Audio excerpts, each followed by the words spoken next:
Hi everyone, we're back again. We are going to do the half double crochet in rows, and I'll kind of show you some tricks on how to keep track of your ends of your rows, because that's the trick with working back and forth in rows, is keeping track of your first and last stitches. It is a beginner skill, so it's something you have to learn as a beginner, but typically I teach my first-time crocheters how to work in the round and how to work in a tube, because it's a little more forgiving once you get going. But back and forth in rows, you have to kind of really know what the stitches look like and not miss one or add any. Otherwise you end up with something really crooked back and forth. So we'll start with the slip knot. I have these tutorials in more detail on my other videos on YouTube. So we're going to start with 6 chains. Remember, what's on your loop doesn't count. You always count what's after, okay? And we're going to put a stitch marker in this second chain from our hook, because you will learn a little bit about turn chains in this tutorial. So when we did our single crochet, we skip this chain and we work here, but this doesn't count for anything in a single crochet. It's only important later. With the half doubles, the doubles, the triples, trebles.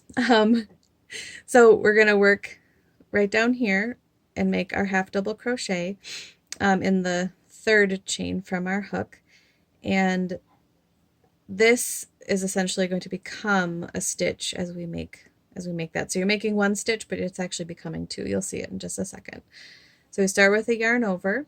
We go into the third chain from our hook, yarn over again, and pull through the stitch. That first step is just about exactly like the single crochet, except now we have this extra yarn over. Then you yarn over again, and you're going to pull through all 3 loops on your hook, just like that. And so now you can see our stitch marker is here. That's our first chain, or sorry, our first stitch, which is the 2 chains, and then we have this first half double crochet. Can I move that to the side so you can see it a little better? So you're just going to continue going yarn over into the next chain, yarn over, then just through the chain, yarn over again, and pull through all 3 loops. So kind of get down to the end here.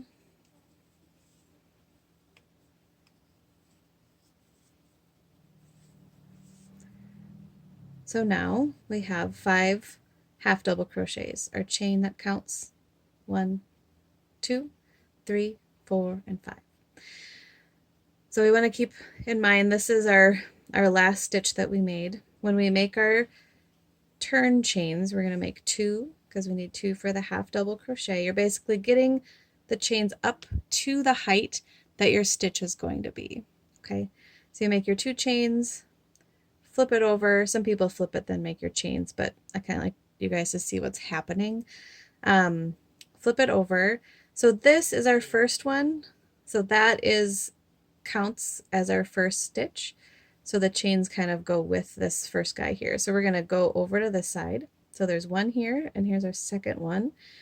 Yarn over through the stitch. You can go under both loops, front or back loop. It just depends on what the pattern says. If it doesn't say, you always go under both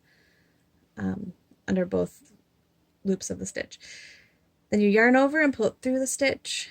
Yarn over again and pull through everything. Kind of do that all the way to the end, and I'll kind of show you once we get down here. Now we have 1, 2, 3, 4, and this is where people get really confused with working in rows, because it doesn't look like anything is happening.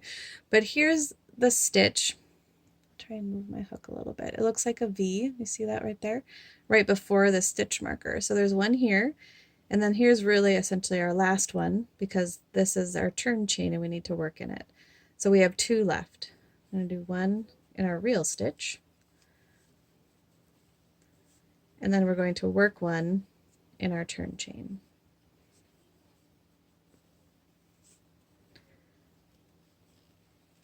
There we go.